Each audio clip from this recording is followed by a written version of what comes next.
it's literally the first movie I ever watched in a movie theater.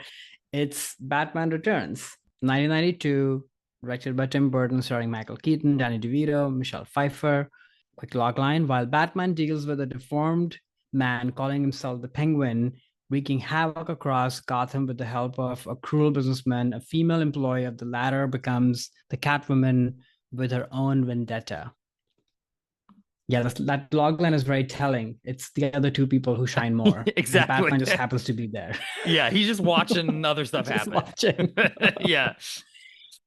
As a kid watching this movie in the theater for the first time, you can only imagine like everything is dialed up in terms of the sets and the practical effects, but then really the physicality of its two villains, or I should say Catwoman is kind of a gray character, but yeah, I mean Danny DeVito as Penguin and his whole army and what he's up to, it's I feel like I'm still scarred is probably a too strong of a word, but Hmm. it made an impression. It's never really left me. And that sort of is credit to Tim Burton, but also Danny DeVito for like absolute commitment to this insane character. And I would say the same for Catwoman as I grew older and watched this movie over and over again. It's hard to top what Michelle Pfeiffer does in this movie. The whole arc of her from Hmm. Selena Kyle to becoming Catwoman, it's just absolutely incredible. And I think this is where this movie, as an adult, now that I watch it, I feel like is sort of camp to the highest. Like this is probably the campiest movie that Tim Burton ever did. And yes, there are themes and there are darker things that are happening, but from the very beginning, the way Danny DeVito's Penguin sort of comes in to Gotham City, that whole reveal, like it's just so over the top. As the child, you're terrified of it, but I think Right. now it just feels, I don't want to say silly because it's campy. It's Yeah. fun actually Right. watching these people. And it's just utter commitment by the actors, but also Tim Burton, every department. And I think it's sort of just what we saw in the Batman, just 10x in this movie. And I think for me, like you were saying, because it's the first movie I watched of his in the theater, all these elements of his like iconography, his themes, his practical effects, the music, it's what I associate with Tim Burton and will always. And that's why this is my first impression, first love. I want to talk more about the movie as we go further, but yeah, what's your relationship with this one?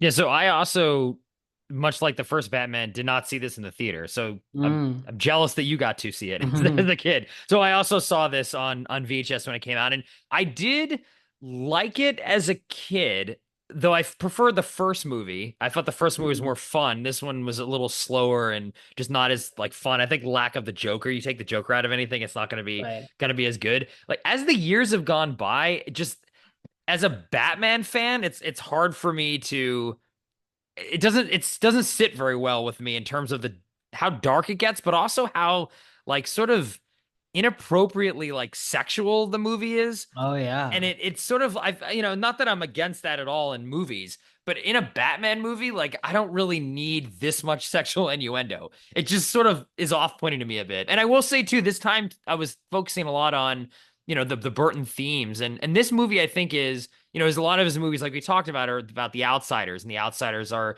the heroes and maybe they're misunderstood by the populace, and they're who you care about. They're who you want to see succeed. And in this movie, the outsiders really are Catwoman and the Oh, Penguin, it's the bad both people. rejected, right? And they take that outsider status and use it to enact revenge on the society that wronged them, which is something that Tim Burton does very rarely. Usually the Mm. outsider is sympathetic. Not that, I mean, you understand what the Penguin went through and what Catwoman went through. I mean, it's especially Catwoman, her arc is incredible. Just so like, a put upon secretary, and then she get, her power and her femininity and strikes back in revenge. It's a great arc, but it's something I think Tim Burton doesn't do very often, which is like the dark side of the outsider and how the outsider can be turned into a bad guy because of the situation that he or she is put in.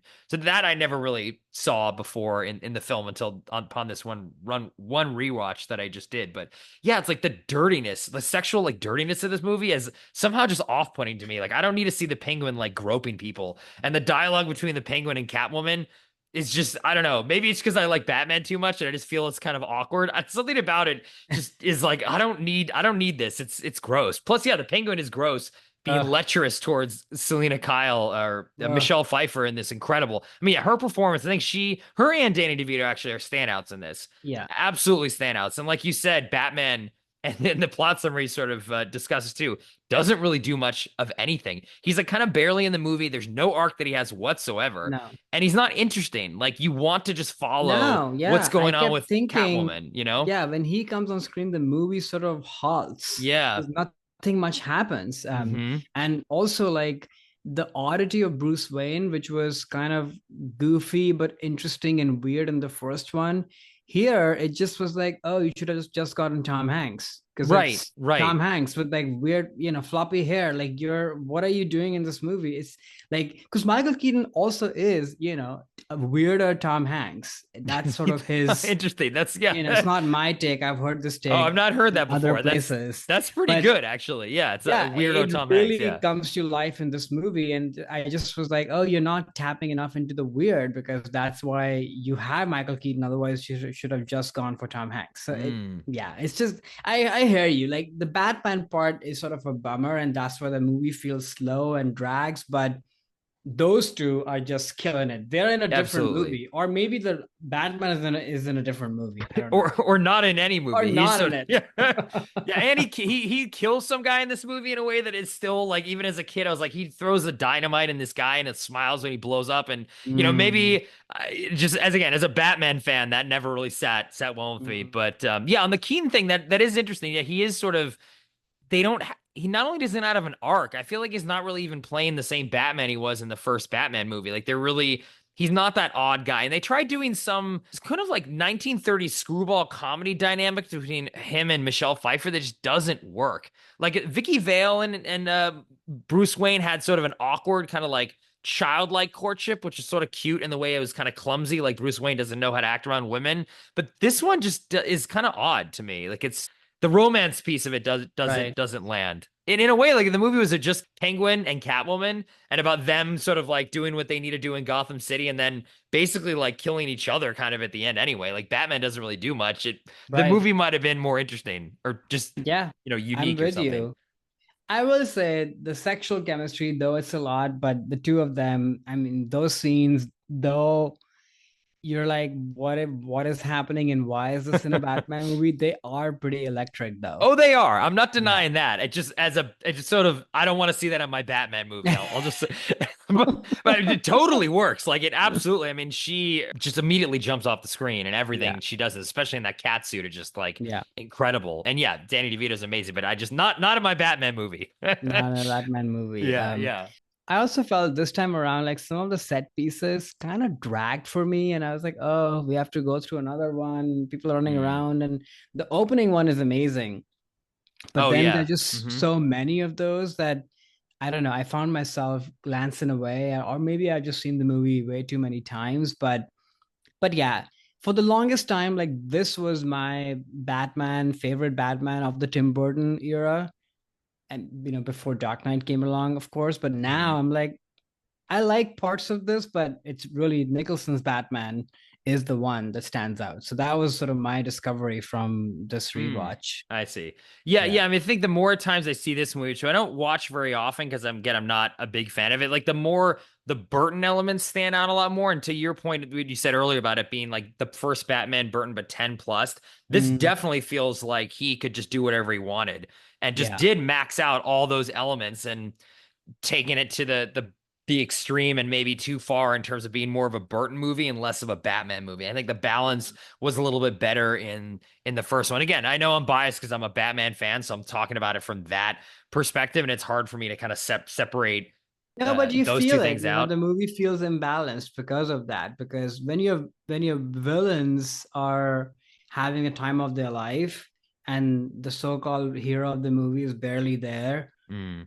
something is off, Or you just make a movie about the villains, like you said. Yeah, maybe he was going through a hard time in his life at this point, like Tim Burton, sort of like the Temple of Doom, divorce movie that Spielberg made at that point. I don't know. Like I should look at, because it does feel almost like the darkest or like kind of mean spirited as Tim Burton could be, because he's still, this isn't like a nasty movie by any means, but No. it's a little more of like a harder edged movie than I think he's ever really made.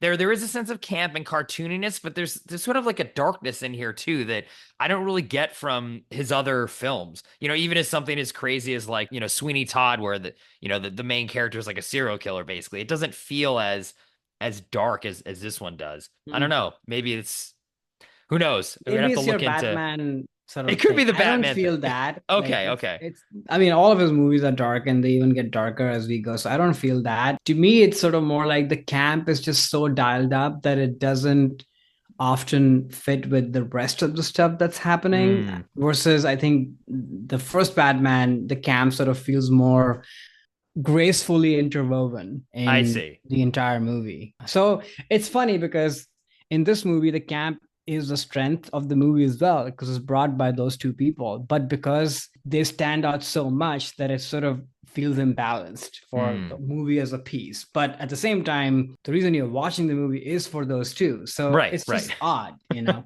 Yeah. That's true. Hi there, it's Alex. If you like the review and discussion Karan and I just had, make sure you subscribe to our channel, Movies That Shaped Us, to get full episodes. Every other Wednesday, Karan and I review a new release and then discuss 6 other movies made by that film's actor or director and how they shaped us. Subscribe right now or follow our podcast on Spotify or Apple Podcasts via the link in the description below. Hope you join us for the journey.